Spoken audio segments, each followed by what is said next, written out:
안녕하세요. 숙명여자대학교 심리치료대학원에서 학생들에게 놀이치료를 가르치고 있는 차유정이라고 합니다. 반갑습니다. 자, 이번 주제는 아이가 떼를 너무 많이 썼을 때 어떻게 하면 좋을까? 떼쓰기란 무엇인가? 그리고 그 아동의 떼쓰기에 대해서 어떻게 대처하면 좋을까? 하는 부분에 대해서 이야기를 해보도록 하겠습니다. 자, 떼를 쓴다는 것, 그것은 무엇이냐? 사실 이 떼쓰기는 자신의 의견을 요구하거나 또 부당한 일을 해달라고 고집하는 것이라고 사전적 의미로는 그렇게 얘기할 수 있습니다. 자, 그런데 사실 아동이 성장하는 과정에서 미운 2살의 시기인 한 18개월에서 3살 무렵까지 아이는 고집이 상당히 세지고 또 반항을 하고 도전적으로 행동하게 되는 것을 볼 수 있습니다. 자, 이것은 왜 이렇게 되느냐? 발달적으로 아이들이 스스로 할 수 있는 것들이 많아지면서 자신의 의지대로 하겠다는 일종의 독립을 이루려는 과정이라고 볼 수 있고요. 이것은 상당히 정상 발달의 과정으로 볼 수 있습니다. 3살이 넘어가게 되면 자신의 의견을 언어로 표현할 수 있는 능력이 발달하게 되고 또 일의 결과를 예측할 수 있는 인지적인 능력도 발달이 되죠, 아이들이. 그렇게 됐을 때 사실은 떼쓰기가 좀 줄어들 수 있죠. 그러나 여전히 학년 전기까지의 아이들은 자신이 그 세계에 대해서 자신을 둘러싼 주변 세계에 대해서 마술적인 사고를 하고 또 자기중심적인 사고와 행동들을 하게 되는 시기이기 때문에 자기 주장이 강해질 수밖에 없습니다. 아이들이 자기가 원하는 대로 하고 싶어 하고 또 그렇지 않을 때 투정을 부리거나 떼를 쓰는 행동이 양육자 입장에서 보면 제멋대로 하는 것처럼 보일 수 있고요. 그래서 우리 아이가 너무 이기적인 아이가 되면 어떡하지? 또 버릇없는 아이가 되면 어떡하지? 하는 고민을 하실 수가 있지만 사실 아이들은 자신의 생각을 직설적으로 나타내는 것일 뿐입니다. 자신이 이걸 먹고 싶고 이것을 하고 싶고 혹은 이것을 하기 싫다라는 것을 그냥 그대로 있는 그대로 거르지 않고 표현하는 부분이라고 생각하시면 됩니다. 그래서 어른들이 생각하는 그런 부정적인 의미의 제멋대로인 행동은 아닐 수 있다는 것입니다. 그래서 사실 이 시기에 아이들의 떼쓰기 특징은 굉장히 격렬하고 또 일시적이고 유동적이라는 것의 특징을 보여주고 있습니다. 특히 이 시기의 아이들은 신체적 성장에 대한 인식이 생기고요. 그리고 또 자신이 그렇지만 동시에 작고 약하다라는 것도 알고 있습니다. 그렇기 때문에 파워에 대한 관심이 생겨나죠. 그래서 아이들이 이것을 상상놀이로 충족하려는 경향이 나타납니다. 그래서 강한 어떤 로봇, 공룡, 혹은 파워레인저 이런 어떤 센 어떤 캐릭터에 대해서 아이들이 굉장히 몰두하고 좋아하게 되죠. 그래서 놀이나 일상에서 이런 양육자와 힘겨루기를 하는 데 있어서 사실은 내적 성장의 하나의 과정이다라고 이해하시면 좋습니다.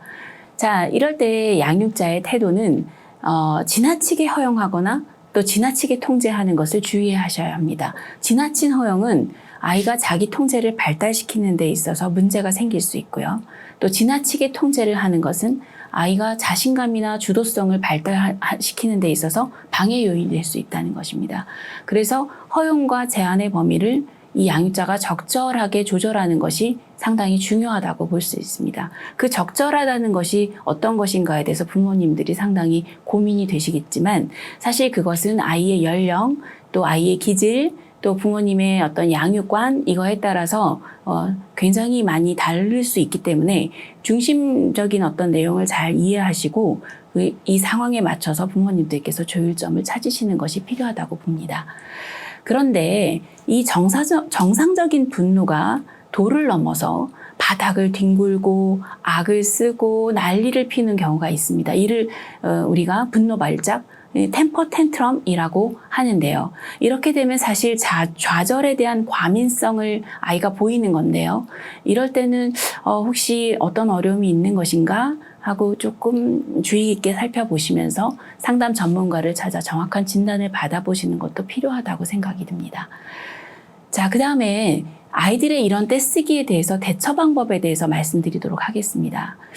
사실 아이들이 떼쓰는데 부모님들, 양육자분들이 많이 이렇게 얘기하십니다. 뭐 얘는 이유가 없이 이래요. 그렇지만 사실 반드시 이유가 있다는 것입니다. 단지 양육자가 눈치를 못 챘거나 혹은 알고 있지만 무시하는 경우가 있을 수 있다는 거죠. 그렇기 때문에 아이가 떼를 쓰기 전에 우리 아이가 어떤 부분에서 이것을 떼를 쓰겠구나, 이것을 싫어하는구나, 이걸 힘들어하는구나 하는 것들을 사실 사전에 미리 알아차리신다면 예방적 차원에서 대처하실 수 있다라고 생각이 들고 이것이 좀 더 바람직한 방법이라고 볼 수 있겠죠. 그리고 아이가 싫어, 아니야 라고 했다고 해서 화를 내거나 벌 주시는 것은 좋지 않습니다.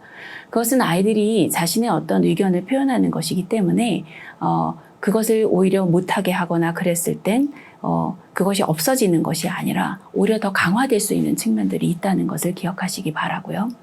또 이 주도성이 발달하는 시기에는 사실 아이가 내 맘대로 하려고 하는 것들이 많아지면서 부모님과 이 주도성 다툼이 많은 양육자들과 주도성 다툼이 일어나게 되는데요.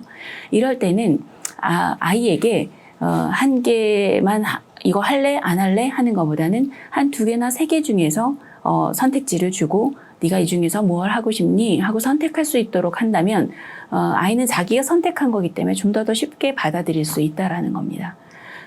그리고 또 아이가 좋아하는 일을 멈추게 해야 되는 경우가 있죠. 재미있는 만화 영화를 보다가 못하게 해야 되는 경우들도 있고 밥을 먹어라 아니면 외출을 해야 되는 그런 어떤 이야기들을 해야 되는 경우가 있으시죠. 이럴 때 갑자기 TV 전원을 꺼버린다든가 동화책을 뺏어버린다든가 이렇게 하시는 것은 곤란하고요. 미리 예고를 해서 아이 스스로 이 변화에 대비할 수 있게 도와주는 것이 필요하고요. 또 어떤 아이들은 스스로 뭔가를 못해서 분노를 막 표현하는 경우가 있습니다. 자기가 끈을 못 묶었다든가 지퍼를 올리지 못했다든가 하는 것들이 아이에게 좌절감을 주고 그걸 막 짜증을 내고 화를 내고 떼를 쓰고 그러는 경우가 있어요. 그럴 때는 격려하고 기다리는 이 양육자들의 인내심이 좀 발휘돼야 되는 순간이고요. 또 어떤 경우에 허용되지 않는 것에 대해서 아이가 막 화를 내고 떼를 쓰는 경우가 있죠. 그러나 이런 것들이 만약에 아이의 안전과 관련된 측면이라고 한다면 그리고 이것이 타인이나 자신에 대한 어떤 공격적 행동으로 이어지는 상황이라면 아이의 요구나 떼쓰기에 이 양육자들이 굴복해서는 안 되는 상황이라고 할 수 있겠습니다. 양육자분들께서 또 한번 기억하시고 또 짚고 넘어가시면 좋을 만한 측면들이 이 떼쓰는 아이들이 강점이 있다는 겁니다. 떼쓰기 하는 아이들이 이게 부모님, 양육자들을 힘들게 하는 부분이 있어서 어떻게 하지? 걱정하시지만 사실 이 아이들이 자신의 의견이 분명하고 또 이것을 굉장히 관철시키겠다는 의지가 강한 아이들이라는 거죠. 이런 어떤 에너지와 이런 의지들이 긍정적인 방향으로 간다면 어떤 분야에서 성공할 수 있는 주도성을 가진 아이로 클 수 있다는 것입니다. 그렇지 않고 이런 부분들을 존중해 주지 않는다면 굉장히 좌절감을 많이 느낄 수 있고 또 외부 대상에 대한 원망감이나 또 낮은 자존감이나 또 이런 타인과의 관계 문제가 생길 수 있기 때문에 이 아이들이 갖고 있는 강점들을 분명하게 기억하시고 이 부분에 대해서 존중하시는 것이 이 양육자들께서 꼭 기억하시면 좋은 요소들이라고 생각합니다. 자, 그럼 마지막으로 다시 한번 이 떼쓰기 행동을 할 때 이런 것들을 줄일 수 있는 부분에 대해서 좀 더 정리하고 마무리를 하도록 하겠습니다. 양육자들의 바람직한 태도는 일단 1단계로 아이들의 감정을, 아이들의 욕구를 인정해 주는 것입니다. 인정하는 것은 매우 중요한 부분인데요. 네가 정말 하고 싶지 않았어. 엄마가 혹은 아빠가 알고 있어. 네가 이거를 하고 싶지 않다는 거구나. 이것을 하고 싶다는 거구나. 그런 어떤 아이의 욕구와 감정을 인정해 주는 것.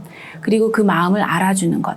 이것이 그 다음에 이 양육자의 요구를 아이가 받아들일 수 있는 여지를 만들어주는 작업입니다.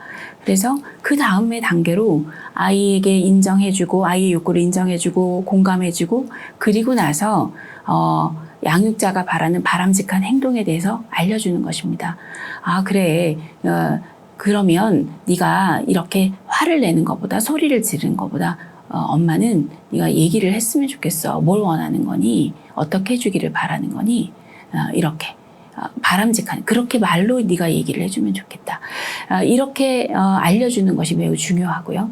그리고 자신의 생각이나 감정을 언어로 표현할 수 있도록 격려하는 것은 상당히 중요한 양육자의 태도이라고 할 수 있겠습니다. 그리고 또 동시에 타인의 입장이나 규칙에 대해서도 알려주는 것이 필요하죠. 그래서 엄마는 혹은 아빠는 네가 이렇게 했으면 좋겠어. 네가 이렇게 했을 때 굉장히 속상해 라고 알려주고 지금은 우리가 여기가 떠들 수 있는 곳이 아니야. 지금은 뛸 수가 없단다. 이렇게 얘기를 해주는 것도 필요합니다. 좀 더 아이가 나이가 들게 되면 이제 학교를 가게 되면 사실 사회적인 규칙이나 어떤 타협을 해야 되거나 하는 장면에 많이 아이들이 서게 되는데요. 이런 능력들이 갑자기 학교를 가서 생기는 것이 아니라 이런 유아기부터 이런 작업들을 통해서 준비가 돼야지만 가능해지는 것이라고 할 수 있겠습니다. 양육자가 이 아이의 자녀의 욕구에 민감하게 반응하고 수용적일 때 아이들은 수능적이고 또 동시에 자기 조절을 할 수 있는 능력을 발달시킬 수 있다는 것에 대해서 꼭 기억해 주시기 바랍니다. 감사합니다.